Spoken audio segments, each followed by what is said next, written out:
नमस्कार. आपण पाहत आहात तुळजाई एक्सप्रेस. तुळजाई एक्सप्रेसमध्ये आपलं सगळ्यांचं सहर्ष स्वागत. धाराशिव जिल्हा जात पडताळणी कार्यालय सुनावणी दरम्यान विद्यार्थ्यांची आणि पालकांची एकच गर्दी. अनेक विद्यार्थ्यांची जात पडताळणी प्रस्ताव 4-5 महिन्यांपासून प्रलंबित. कर्मचारी यांची बेजबाबदार उत्तरे. वेळच्या वेळी सुनावणी न झाल्यामुळे दिनांक 13 मे 2026 रोजी धाराशिव जिल्हा जात पडताळणी कार्यालयात झालेल्या सुनावणी दरम्यान विद्यार्थ्यांची आणि पालकांची एकच गर्दी झाल्याचं दिसून आलंय. अनेक विद्यार्थ्यांचे जात पडताळणी अर्ज गेली 3 ते 4 महिने पेंडिंग असल्याने विद्यार्थ्यांचे शैक्षणिक नुकसान होण्याची शक्यता नाकारता येत नाही, अशी चिंताजनक चर्चा विद्यार्थी आणि पालकांमधून होत असून शालेय विद्यार्थ्यांचे जात पडताळणीचे प्रस्ताव तातडीनं निकाली काढण्यात यावे अशी मागणी लाभार्थी, विद्यार्थी आणि पालकांमधून होते आहे. सन 2025-26 या शैक्षणिक वर्षात इयत्ता 12वी विज्ञानमध्ये शिकत असलेल्या विद्यार्थ्यांनी आपल्या पुढील व्यावसायिक शिक्षणासाठी, उदाहरणार्थ मेडिकल, पॉलिटेक्निकल, अभियांत्रिकी वगैरे प्रवेशासाठी जात पडताळणीची गरज असते. म्हणून त्यांनी नोव्हेंबर-डिसेंबर 2025 मध्ये संबंधित कॉलेजमार्फत जात पडताळणीसाठी धाराशिव जिल्हा जात पडताळणी कार्यालयात अर्ज दाखल केले. पण त्या अर्जावर अद्याप वेळच्या वेळी कार्यवाही किंवा सुनावणी झाली नाही. त्यामुळे काही विद्यार्थ्यांचे प्रस्ताव अद्याप पेंडिंग आहेत, तर काहींना त्रुटीचे संदेश पाठवले जात आहेत. या संदर्भात पोचपावती घेऊन संबंधितांकडे चौकशी केली असता पडताळणी झालेली आहे, पण कधी अपलोड करून लाभार्थी विद्यार्थ्यांकडे पाठवण्यात येईल हे सांगता येत नाही.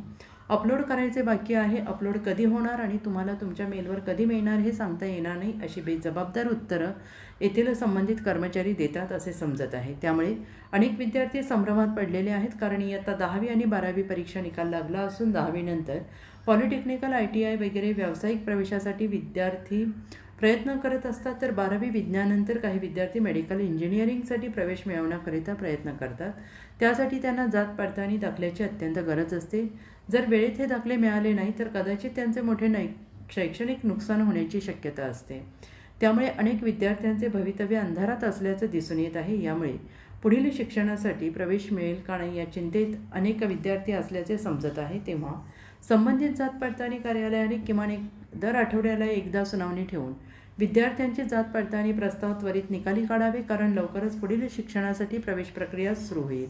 तत्पूर्वी विद्यार्थ्यांना जात पडताळणी दाखला मिळाला पाहिजे. बऱ्याच विद्यार्थ्यांनी कुटुंबातले रक्त नात्यातील जात पडताळणी झालेला दाखला पुरावा म्हणून जोडलेला असताना सुद्धा संबंधित अधिकाऱ्यांनी अधिक पुरावे दाखल करा अशी टिप्पणी टाकून अनेक विद्यार्थ्यांचे जात पडताळणी प्रस्ताव रिजेक्ट केल्याचे समजले. तरी ज्या विद्यार्थ्यांनी रक्त नात्यातील जात पडताळणीचा दाखला पुरावा म्हणून जर आपल्या प्रस्तावाबरोबर सादर केला असेल, तर अशा विद्यार्थ्यांना कसल्याही प्रकारची जाचकट न लावता त्यांना दाखला देण्यात यावा अशी मागणी विद्यार्थी आणि पालकांमधून होते आहे.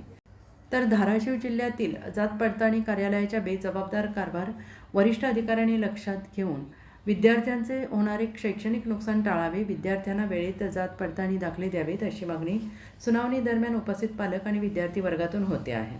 तुळजाई एक्सप्रेससाठी प्रतिनिधी XK गायकवाड, वागदरी, नळदुर्ग.